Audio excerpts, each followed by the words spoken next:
48분입니다. 아, 예. 뭐 전에보다는 확실히 좀 빨라졌네요. 전에는 사실은 80분 이렇게 막 수업한 게 이유가 있더라고요. 뭔가 처음 들어가니까 막 주변 그 지식들을, 배경 지식들을 여러분들에게 채워주려고. 근데 지금 별로 그럴 필요가 없는 것 같아요. 그래서. 한 가지를 우리한테 이렇게 채워주려고 많은 걸 동원해가서 그래 하다가 욕심이 느껴. 자, 그러면 돌아와 보는 밤으로 가볼게요. 제가 이제 부조리의 연속선상에서 또 열기가 올라갔다가 이게 좀 식었는데 식더라도 이제 충전이 됐으니까 한번 가볼게요. 어렵지 마세요. 한번 가볼게요.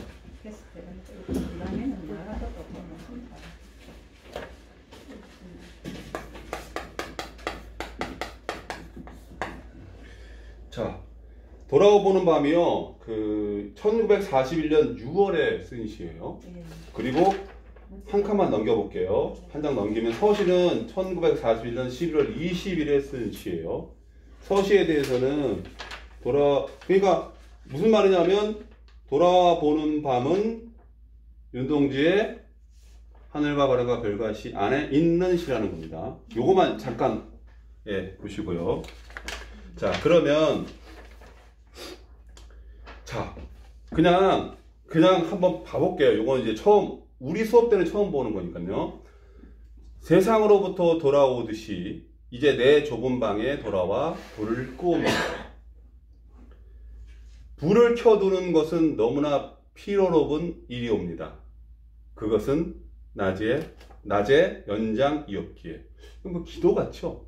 기도하는 것처럼 보이죠? 옵니다 이런 표현도. 자, 여기서 저는 우리가 부조리라는 이런 주제를 가지고 하는 거니까 세상에서부터 돌아오듯이 이제 내 좁은 방에 돌아와 불을 꺼요. 옛날에 저녁에 이렇게 뭐 전기 이런 것들도 귀했을 텐데 불을 자기가 들어오기 전부터 누가 잠깐 켜놓을 수 있겠죠. 이제 뭐 운동장에 들어오니까 그 주인이 뭐 하숙집이라든지 주인이 잠깐 켜둘 수는 있겠지만 새로 켰겠죠. 그럴 가능성도 뭐 아무거나 상관없어요. 어쨌든 켜놨다가 불을 껐든지 켜져 있는 불을 껐든지 어쨌든 불을 켜두는 것은 너무나 피로한 일이니까 끈 거예요. 근데 그게 왜 껐냐면 낮의 연장이기에. 그러니까 낮에 세상 속에서 있다가 내가 이제 내 방에 들어왔는데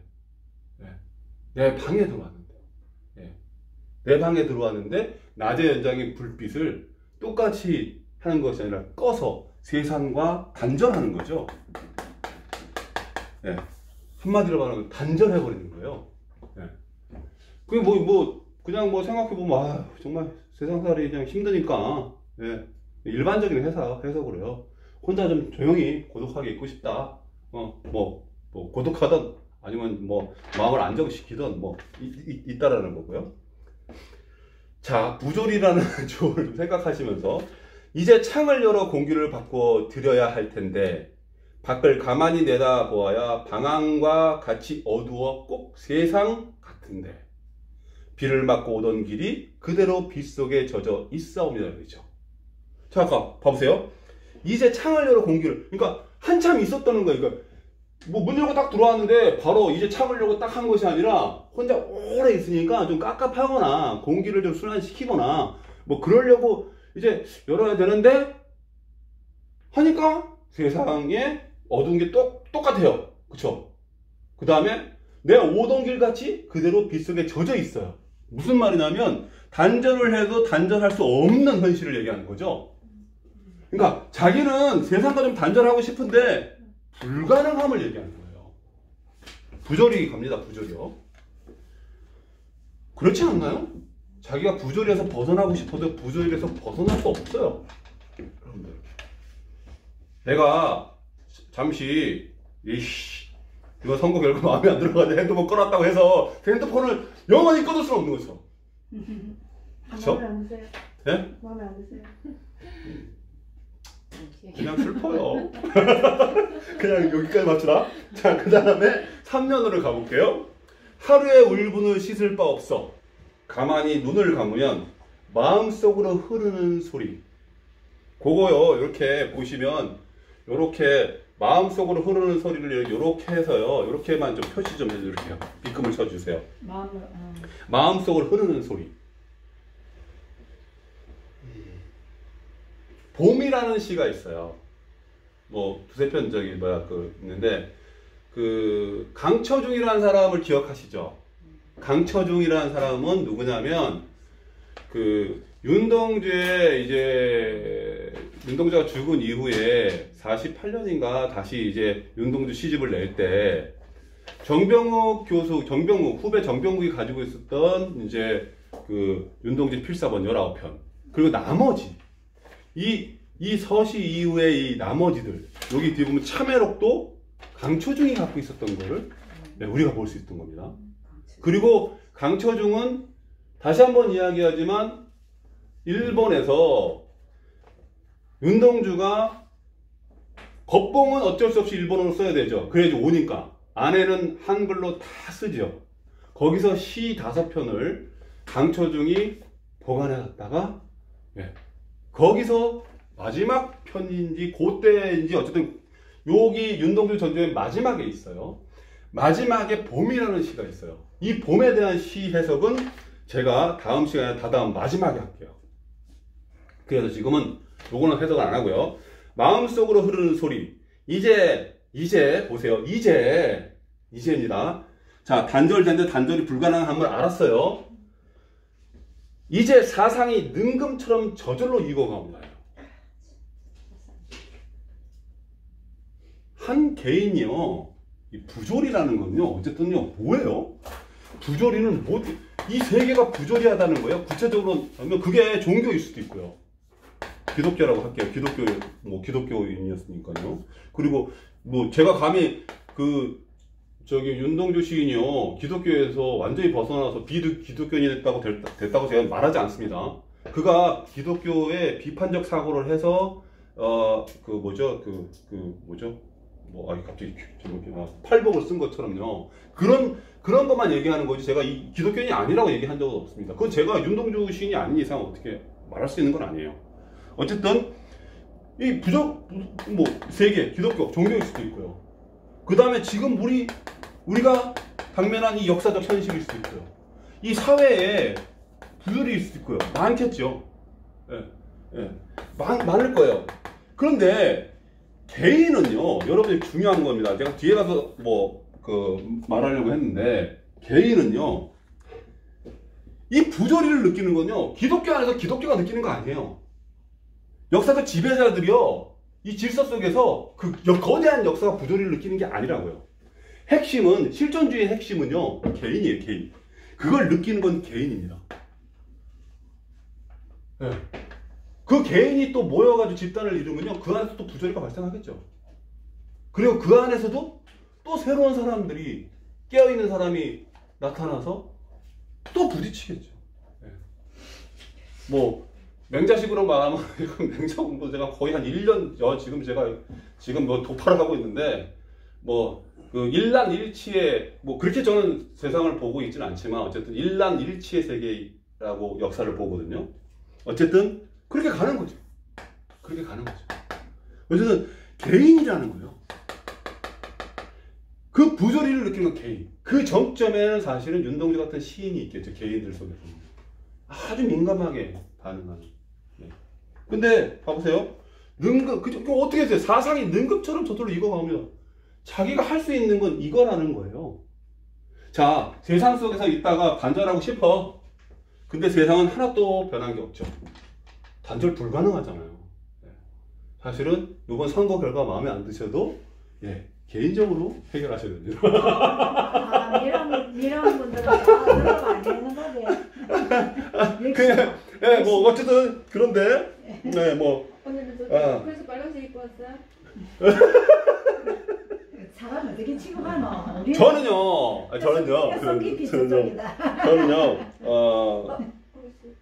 윤동주가 이렇게 3일 울었다. 3일 동안 울었다. 또 그랬어. 나는 뉴스를 안 본다. 나는 목사 가서 기도했는데. 근데 지금 그거 끝나고 나서 진짜 뉴스 그날 우리 시댁이 화였는데 제사 갔다 와서 그거를 봐야 되는데 신랑을 보고 있는데 느낌에 네. 처음 딱 끝나고 초선하게 됐는데 느낌이 아닐 것 같아서 아예 이 자체를 그때부터 안 봤어. 아, 처음에는 이기잖아. 근데 처음에 이기더라도 그 느낌이. 마지막이 그 아닐 것 느낌이 같아서 있어요. 못 보겠더라. hum칠만날 두 분은 좀 아, 마음이 재미있다. 들게. 그래서 나는 못 아. 보겠더라고. 12시 좀 넘어가니까 아, 여기 계신 분들은 나 네. 나방새잖아. 네. 그래서 아, 선생님 그렇어요. 공풀도 제작적으로 그러니까 그런가? 아, 이게 무의식적으로 작용했나 보네. 근데요? 아니 끼리끼리 모이네 보이다. 오늘 어떻게 보면 다 대부분 이게 그래. 이랑에도 문화하는 사람 저쪽 단체는 막 완전 우리하고 반대거든요. 그거는 뼈속 진짜 그거는 내가 도대체 저 사람들 사고가 뭘까 싶고 의심을 하더라고. 정치에게 보면은 정치가 딱 싫다 이제. 자, 그러면 개인적으로 극복하거나 뭐 승하하거나 이렇게 성찰하지 않으면요 어떻게 할 건데요? 이걸 어떻게 할 건데요? 네. 거기다가 지금 우리는 선거권이 있고 주권이 있고 또 바꿀 수도 있잖아요. 그런데 윤동주는 안 그렇잖아. 네. 그거를 제가 좀 잠깐 보여드리려고 한 거고요. 그 다음에 이제 넘어갈게요. 이제 오늘 사실은 이게 하이라이트죠. 서시.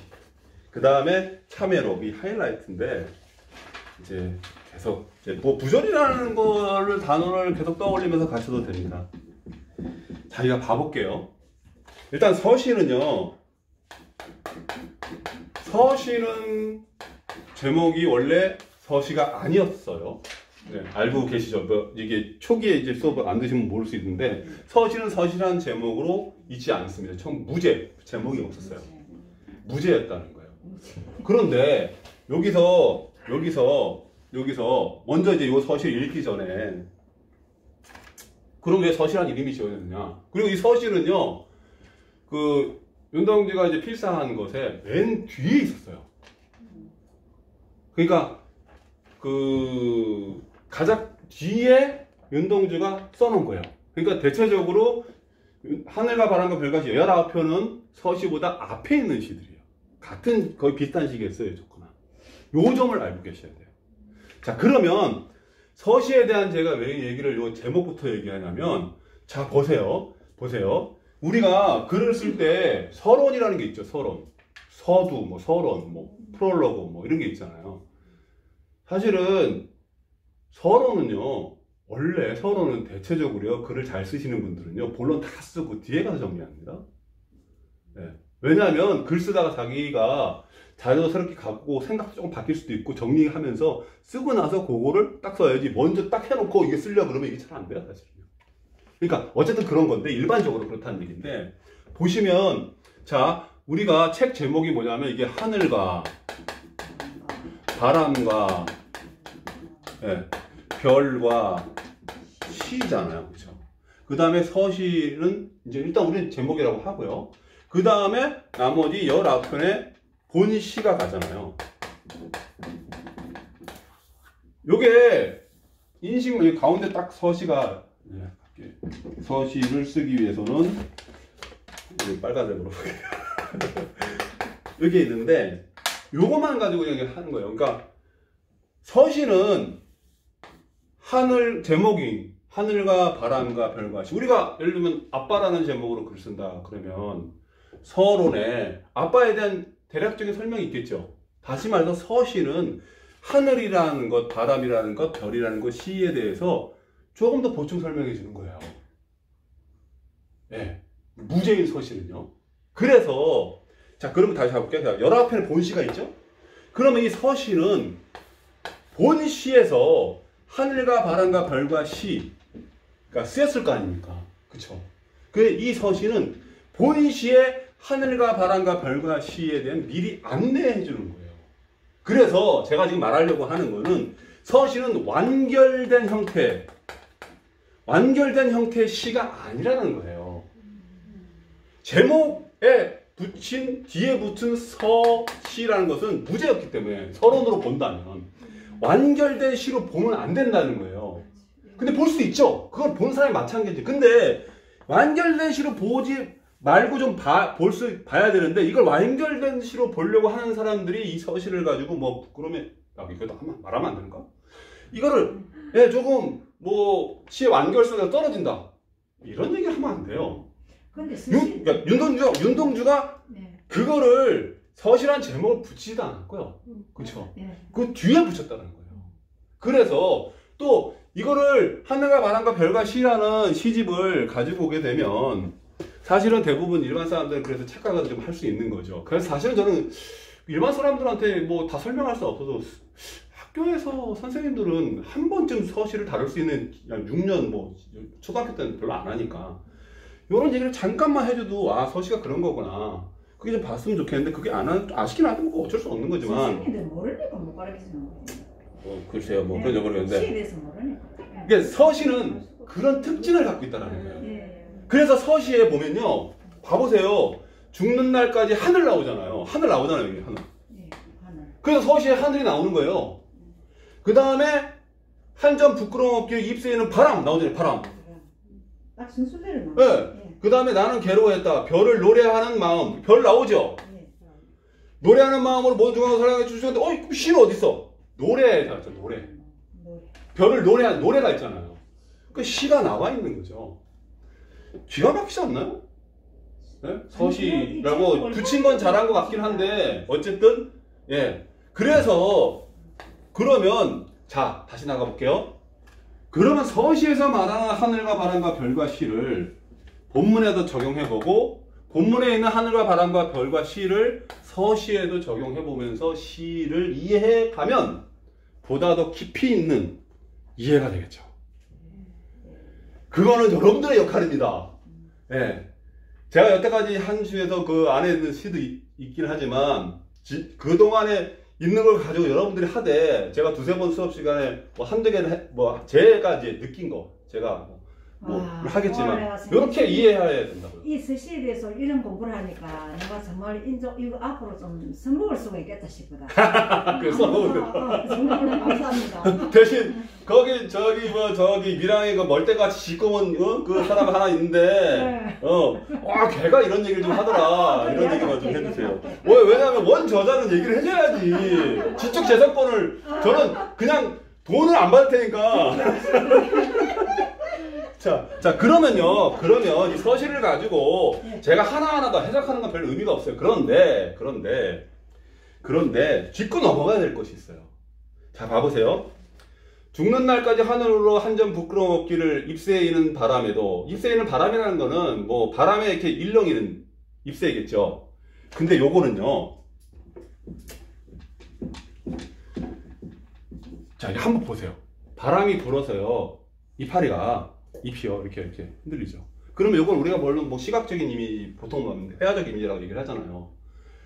그러니까 근데 그 뒤에 보면은 괴로워했다니까 내 마음속이 그처럼 괴로움이 이렇게 그런 시각적인 게 보이죠. 그 심장이 쿵쾅쿵쾅 거려야 된다요. 어쨌든 마음속에서 그런 느낌인 거예요. 그 괴로워한다는 느낌이요.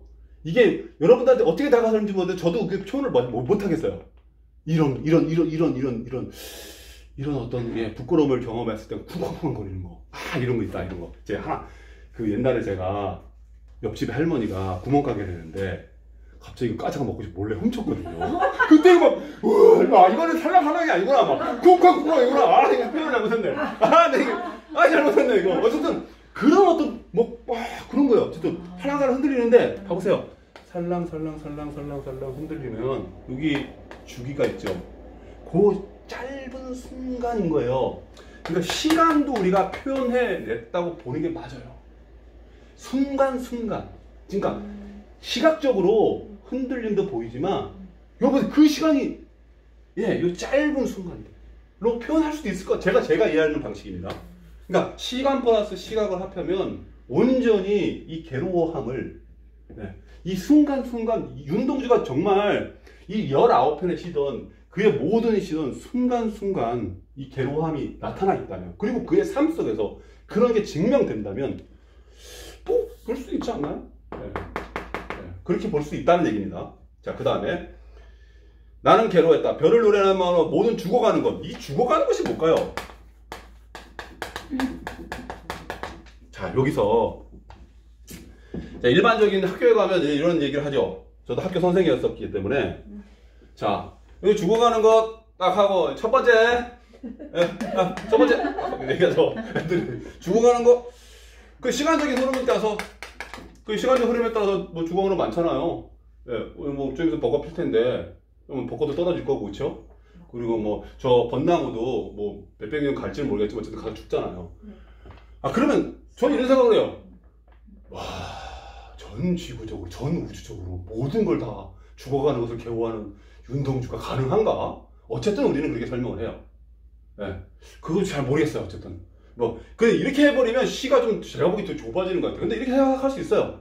모든 죽어가는 것이라고 했으니까. 근데 요거는 오늘 우리가 얘기할 건 아닌 것 같아요. 왜냐면 저 지구 반대편에 풀이 하나 아니면 벌레 하나가 내가 죽는지도 모르는데 그거 가지고 괴로워할 필요는 없잖아요. 근데 그냥 그렇게 보고요. 두 번째 이렇게 하죠. 두 번째. 요 두 번째에서 뭐 세 번째로 넘어갈게요. 세 번째, 두 번째는 제가 따로 설명할게요. 세 번째, 요거 우리 민족이 지금 죽어가잖아. 이렇게 보통해요. 이렇게 쭉 해요. 저는 여기서 뭐 요 두 번째도 뭐 비슷한 표현이긴 한데 여러분 그런 거 있잖아요. 그러니까 사람은 누군가를 미워할 수도 있고 좋아할 수도 있고 싫어할 수도 있고 짜증낼 수도 있고 다 할 수 있어요. 근데 미움으로만 가득한 인간. 이게 죽어가는 것을 그냥 대충 우리가 해석하려고 그러는 거야 그냥. 그런 사람도 윤동주는 예, 불쌍해서 사랑하고 싶겠죠. 측은지심 같은 거. 우리도 사실 그렇잖아요. 동네에서 뭐 꼴 보기도 싫지만 그런데 불쌍하니까 그런 거 있잖아요. 뭐 그럴 수도 있어요. 근데 여기 저는 그런 생각을 들어요. 그럼 여기까지 나도 이 시 쓰겠네. 솔직히 나도 쓰죠. 뭐 내가 내 민족을 사랑하는데 내 민족을 괴롭히는 내가 죽어가는데 내가 그걸 죽어가는 걸 사랑해야죠. 근데 저는요, 아이씨, 화나지만 1번까지도 포함하는 것 같아요. 저 괴롭히는 놈들. 우리 민족을 괴롭히는 죽이는 놈들. 1번까지도 자기가 사랑하려고 하는 마음이 있었던 것 같아요. 저는 여기까지만 그냥 생각을 해요. 정말 개인적인 겁니다, 이거. 윤동주는 그런 것 같아. 아무리 시를 이게 찾아보려고 해도 욕을 안 하네. 이 사람이요, 그러니까 욕 자체 아니라 그 일본 사람들을 이렇게 뭐 그런 거 없는 것 같아요. 그러니까 이 윤동주의 진가가 아닌가. 어쨌든 저는 그렇게 생각해요. 여기까지만 학교에서 설명하죠. 저는 요거는 누가 얘기한 건지 모르겠어요. 근데 제가 읽다 보니 윤동주 시인의 마음이 아닐까 선생님. 네, 시인의 마음이겠죠. 근데 해석 네루다가 이런 뭐 시성이라고 네루다가 이런 얘기를 하죠. 시는 쓸 때는 시인의 것이지만 쓰고 나서는 읽는 사람의 것이다. 네루다가 그런 표현을 합니다. 근데 저는 뭐 이렇게 봐요. 근데 사실은 이런 게 교육에 필요한 것 같아요. 이게 사실은 여러분 하나 더 할게요. 문익환 목사가 1989년일 거예요. 평양에 가서요. 평양에 가서 탁 내려가지고 공항에 내려가지고요. 낭송한 시가 서시입니다. 네. 요거로 답변을 할게요. 화합, 통합, 그 화신으로 우리는 윤동주가 저는 새롭게 태어나길 바라요. 그래야지 될 것 같아요. 앞으로 우리가 역사적 지평 속으로 민족 시인이기 때문에 역사적 지평 저 건너로 우리는 그분은 괴로울 수는 있어도 우리는 그분은 안 괴로울 것 같아. 윤동주 시인이 따지고 보면 나 같으면 괴롭겠는데. 내가 만약에 시인이었고 누가 존경하는 사람이었는데 야 내가 왜 우리하고 총칼 들고 같은 민족이지만 서로 죽이고 살리고 지금까지도 죽이고 살리고 핵폭탄 터뜨린다는데 뭐하러가 이라고 할 텐데 시인은 갈 것 같아. 자 그리고 오늘 시의 핵심입니다. 오늘 밤에도 별이 바람에 스치운다. 요거 맨날 읽으면서 이상하지 않나요 이거? 제일 마지막 이거 근데 있잖아 이 시가 이 시줄이 있음으로 해서 이 시가 어떤 뭡니까 전체를 어떤 약간의 완성도를 이루는 건지 아니면 이 시를 없애도 굳이 굳이 이게 좀 불편할 수도 있을 것 같고 어찌 보면 두 가지 생각이 드는 것 같아. 이 부분이 꼭 있어도 되고 안 있어도 되고. 나는 오늘 이은우님이 옆으로 이름 나갈 건데 여기 있어서 고마워요. 봐보세요. 봐보세요.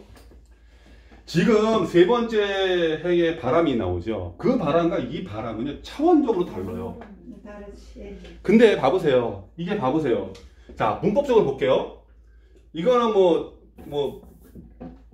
이희리기 우구추라는 게 있어요. 피동과 사동을 가면 이희리기는 피동이고 우구추까지는 사동이에요. 역시요. 그거 생각. 근데 봐보세요. 어쨌든 이 문장에서 주어는 별이에요. 맞아. 그러니까 여러분들 나무로 생각해요. 우리 아까 나무 이파리 나왔으니까요. 자, 나무가 있고요. 바람이 있어요. 근데 나무가 바람한테 쫓아가나요? 아니면 바람이 나무를 스치나요? 그죠? 바람이 스치잖아요. 바람이 스쳐서 이파리가 흔들리는 거잖아요. 근데 봐보세요. 바람이 별에게 가는 게 아니라 별이 바람에 스친다고 하잖아요, 지금요. 이 문장을 아니 이걸 몰랐을까요, 윤동주가? 전혀 내봐요.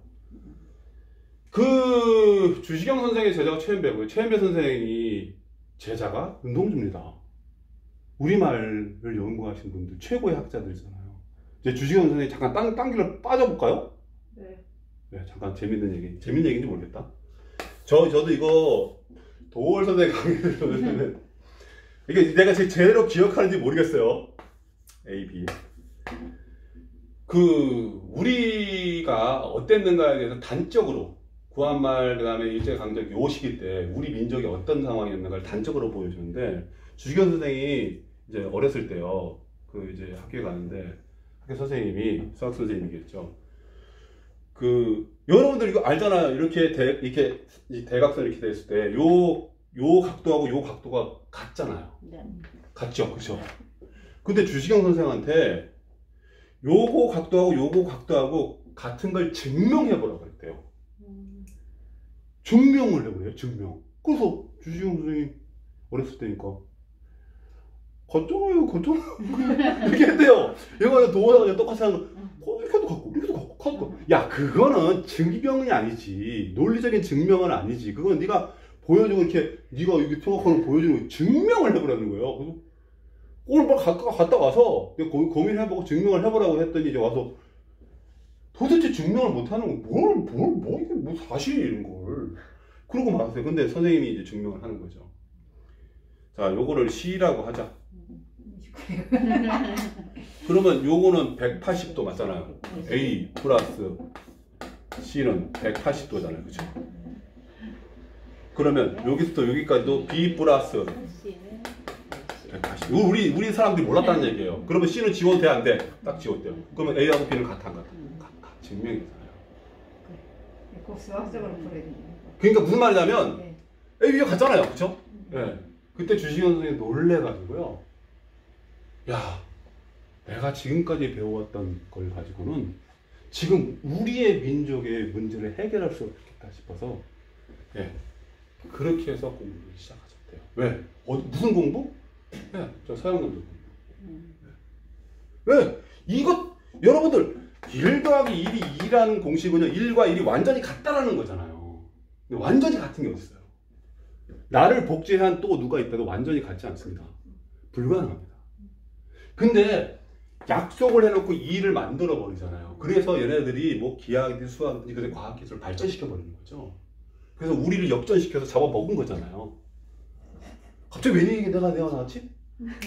재밌는 얘기 하나 필요해서 그랬다고 치고 자 별이 바람에 스치고 자 아마 이 소리까지 너무 됐어. 어쨌든 자 보세요. 네. 별이 바람에 스치운다 했잖아요. 그냥 별이 바람에 스치운다 이게 문법적으로 맞던 틀린 다 떠나서 이거는 별이 주체라는 거예요. 그래서 이 바람은요 앞에 있는 바람은 부정적인 거지만 이 바람은 부정도 있고 긍정도 있을 수 있어요. 왜? 별이 바람을 불러 세우는 거니까. 불러온 거니까. 이거 문장대로 한다면요. 만약에 자 이것도 가설이죠. 이 바람의 긍정성이 19편에 있다 그러면 제 말이 맞을 거고요. 그래서 우리가 학교에서는 절대 이거는 얘기 못하죠. 무조건 부정적인 거. 네, 이 문법적 구조 사동은 뭐냐면요. 이런 거예요. 엄마가 아이에게 옷을 입힌 거예요. 그러면 두 가지 의미가 있어요. 엄마가 야, 아유 그거 제대로 아유 좀 이게 막 입힌 거예요. 옷 입어. 그럼 애가 이렇게 입은 거예요. 그 두 가지 의미가 동의. 어쨌든 주체는 엄마고 주체는 별이에요. 그러니까 아니 시인이 이렇게 문장을 썼는데 이 문장대로 기본적으로 이해를 해야죠. 여러분들 진짜 시에서요 정말 잘못하는 게 뭐냐면요. 아무리 주관적 해석이라도요 상식과 합리와 뭐 최소한 상식과 합리, 타당성 이거에서 벗어나면 안 돼요. 시적 허용이 아무리 최대한 최대한 양보해가지고 다 된다고 해도 이렇게 이게 없으면요 안 돼요. 김수영의 시에 상식과 합리와 타당 뭐 이거 말고도 여러 가지 있지만 사실은 우리가 읽기 어려서 그렇지 다 있어요. 기영도의 시를요 아까 얘기했지만 기영도 시에는요 매우 기하학적이에요. 이거 저거 제가 표현하는 거예요. 어때요? 그로테스크라고 김현 그 비평가가 얘기하지만 뭐 끔찍하고 뭐 잔인하고 뭐 괴기스럽고 이게 거기 플러스 저는요 그로테스크 기하 기하학적 그로테스크 그로테스크적 기하 뭐 이렇게 모르겠 잘 모르겠어요. 아직 용어를 뭐 제가 근데 기영도의 시를 제가 앞으로 여러분들하고 뭐 1년 2년 3년 후에 할지는 모르겠지만 뭐 거기까지 가기를 저는 뭐 기원하지만 어쨌든 이런 것이 없으면 안 돼요. 그러면 완결된 시의 형태여서 그러면 바람에 뭐 이런 것들을 뭐 딴 데 설명해야 되지 아니죠. 이건 서시 제목이 없었다니까요. 다시 말해서 하늘과 바람과 별과 시를 좀 더 뭐 구체적으로 설명하는 거고 19편에 대한 안내인 거죠. 그렇게 이해했을 때 서시의 가치가 더 증명된다는 거예요. 이게 제가 말하는 겁니다. 이것도 지적 재산권이 있으니까 딴 데 가서 이렇게 하시고 자 그러면 선생님 그런데 별하고 바람하고 네. 공통점이 있잖아요. 우리가 한눈에 딱 보이지. 어떤 공통점? 비읍이요? 뭐 어떤 공통점 있어요? 공통점은 별은 우리가 직접 볼 수가 있는데 바람은 보이지 않고 또 별과 바람은 만질 수 없다는 공통점이잖아. 그러니까 우리가 촉각적인 그런 거는 바람은 촉각이 되는 별은 촉각은 안 되고 이런 그런 것도 우리가 시에 있어서 그런 거를 아까 선생님 말씀 시적 허용이라고 하셨습니까? 그 시적 허용을 우리가 정말로 그걸 무시하면 시가 인정이 안 되더라고요. 특히 이런 신춘문예 작품 이런 데는. 그러면 이게 이제 이론적인 건데요. 시적 허용을 요거 있으면 시적 허용이라는 건요. 아무리 그게 자기가 이거 이론적인 게 나왔으니까 잠깐 질문하셨으니까. 여러분 시적 허용이라는 말을 여러분들 그 소설은요 허구잖아요. 그렇죠? 우리 허구라고 딱 하잖아요. 근데 허구를 왜 읽겠습니까? 그게 보다도 우리 현실 세계도 진실에 가까워질 수 있기 때문에. 시적 허용이라는 건요. 첫 번째로 문학적 용어로 보면 시적 화자가 등장합니다. 시적 화자가 등장하는 이게 되게 중요한 용어예요. 윤동주가 하늘과 바람과 별과 시의 서시를 썼다 할지라도요. 그거는요. 여러분 윤동주 이면서 윤동주가 아닐 수도 있는 거예요. 그러면 봐보세요. 우리가 진달래꽃 보면요. 여성 화자가 나오잖아요. 우리 대체적으로 여성 화자라고 그러잖아요. 그럼 김소월이 여자인가요? 그러니까 처음부터 이 시적 화자를 통해서 시적 허용이 허락된 거예요. 그래서 저는 이거를요. 뭐 시적 진실이라고 하기도 하고 심지어는 시적 뭐 허구라고 하기도 해요. 근데 이게 안타깝게도요. 자기가 이거 다 있으니까 내 마음대로 쓴다. 는 솔직히 그러면 이제 딴 사람이 안 읽어주지. 이 시적 허용과 시적 화자를 자유자재로 쓰면서 사람들에게 많은 사람들이 감동을 주고 그럴싸하니까 그 사람이 우리나라를 대표하는 시인이 되는 거죠. 내가 대표하는 시인이 되고 싶으면 이거를 완벽하게 이해해야 되지 내 마음대로 쓸 거야 하면 안 돼요. 자유라는 것은요. 의로부터의 자유죠. 모든 것으로부터 자유가 아니에요. 자유라는 거는요. 의로부터의 자유예요. 내 문장을 자유롭게 쓰고 싶어. 그럼 문장으로부터의 자유로우려면요. 문장을 잘 알아야죠. 절대로 이거를 잊으셨으면 안 됩니다. 저도 감히 여러분들에게 윤동주를 이렇게 하는 건 그래도 제가 그 어떻게 중3, 고1 때부터 해가지고 조금씩 공부하고 문학 공부를 하고 했으니까 틀린 것도 있겠죠. 그런 기본 베이스가 있으니까 하는 거라니까요.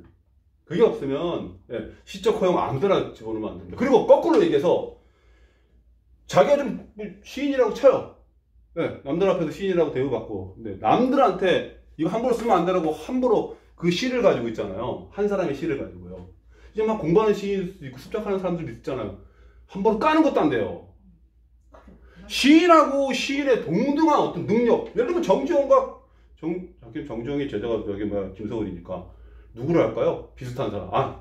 그 김춘수하고 김수영하고 비슷한 세대니까 이게 둘이서 그 싸울 순 있어요. 권위가 비슷하니까. 예. 조병하고 김춘수 그걸 싸웠다 하죠. 예. 그리고 봐보세요. 김춘수가 자기 제자한테 시를 배우겠다는 제자한테 깔 수도 있어요. 근데 지금 같은 경우는 누구나 다 시를 쓰잖아요. 근데 그냥 촌부예요. 그냥 와가지고 자기 제자 까듯이 까면 거꾸로 죽을래 걔 뭐라고 싸워야죠. 그러면 안 됩니다. 이것도 제 지론이에요. 어쨌든 시적 허용에 대해서 뭐 이렇게 잠깐 얘기했고, 급합니다. 차면으로 이제 갈게요. 차면으로 갈게요. 네, 차면으로. 오늘 너무 많이 하는 것 같긴 하지만 앞으로 2, 3교시 요거 하고 한 2교시 정도로 끝내고 싶어요. 이제 저도 아주 지금 몇 달을 끌어와서 자 참여록을 볼게요. 자 42년 1월 24일이고요. 41년 11월 20일이죠. 제가 얘기했지만은 참여록은 하늘과 바람과 별과 시 안에 연합판에 들어있는 것이 아니었습니다. 그쵸? 강처중이 나중에 이제 그 시를 이제 세상에 공개했는데, 어쨌든 그 시집 안에 있었던 것이 아닙니다. 지금 시집에는 있죠. 지금 새로 이제 편집하니까. 근데 초기에는 없었다는 겁니다. 자, 그 윤동주가 자필로 쓴, 그 안에 없었다는 얘기입니다. 자, 파란 녹이 낀 구리 거울 속에 내 얼굴이 남아있는 것은 어느 왕조의 유물이기에 이다지도 욕될까? 이 말은요, 욕될까 하니까 욕된 거예요. 근데 아까 얘기했지만 이거는 5,000년, 6,000년 된 유구한 역사 속에서 보는 게 좋아요. 왜냐하면 폴란드가 900몇십 년, 제가 우연히 들었는데 폴란드가 900몇 건국했다고 하더라고요. 지금 1000년도 채 안 되고, 미국은 200년이나 300년밖에 안 돼 있죠? 2, 300년밖에 안 돼. 우리 이 유구한 역사 속에서 나를 욕되게 지금 표현하는 거예요. 그쵸? 넘어갑시다. 그런 해석들은 다 넘어갈게요. 오늘 하고 싶은 거는 이제 마지막이기 때문에. 나는 나의 참회의 글을 한 줄에 줄이자. 만 24년 1개월을 무슨 기쁨을 바라 살아왔던가. 내일이나 모레나 그 어느 즐거운 날에 나는 또 한 줄의 참회록을 써야 한다. 내일이나 모레, 미래입니다. 그쵸? 그때 그 젊은 나이에 왜 그런 부끄러운 고백을 했던가. 요거를, 자, 하늘과 바람과 별과 시를 하늘만 쓸게요. 요런 시집을 3개 묶었어요. 거기에 끝에는 서시가 있었어요. 그리고 나서 참회록을 쓰는데 요 사이에 뭐가 있냐면 창시 개명을 합니다. 창시 개명을 해요. 요건 다 말하는 얘기입니다. 제가 하는 게 아니라 역사적 사실이니까 창시 개명을 합니다. 그리고 나서 참회록을 쓴 거예요. 그러니까 역사적 스토리가 그렇다는 겁니다. 자, 왜 그 부끄러운 고백을 했던가?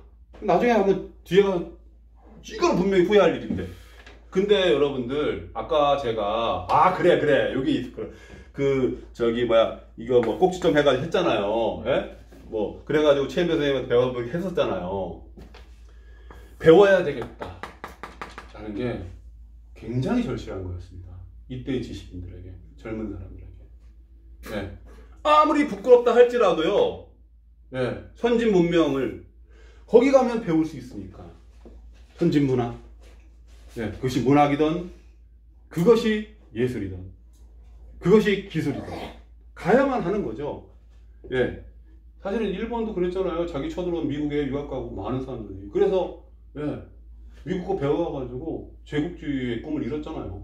어쨌든 그래도 한 것 같다. 그쵸? 그래, 어쨌든. 자, 그럽니다. 그러고, 어쨌든, 밤이면 밤마다, 이걸 길게 제가 하려고 하는 것이 아니기 때문에, 밤이면 밤마다 나의 거울을 손바닥으로 발바닥으로 닦아보자죠. 나의 거울입니다. 나의 거울. 자, 부조리한 세상이 있고, 그 개인이 부딪혀요. 결국에는요, 윤동주가 인식하는 건 나의 거울이에요. 나. 그래서 윤동주 한 개인의 시적 뭐 성찰이든 삶의 성찰이든 꼭 윤동주는 시인이었기 때문에 시를 통해서 그걸 봐야 되겠죠. 근데 나의 거울입니다. 그냥 손바닥 밟아 닦아보자. 그러면 어느 운석 밑에 홀로 걸어가는 슬픈 사람의 뒷모양이 거울 속에 나타나온다라고 돼 있죠. 자, 제가 뭐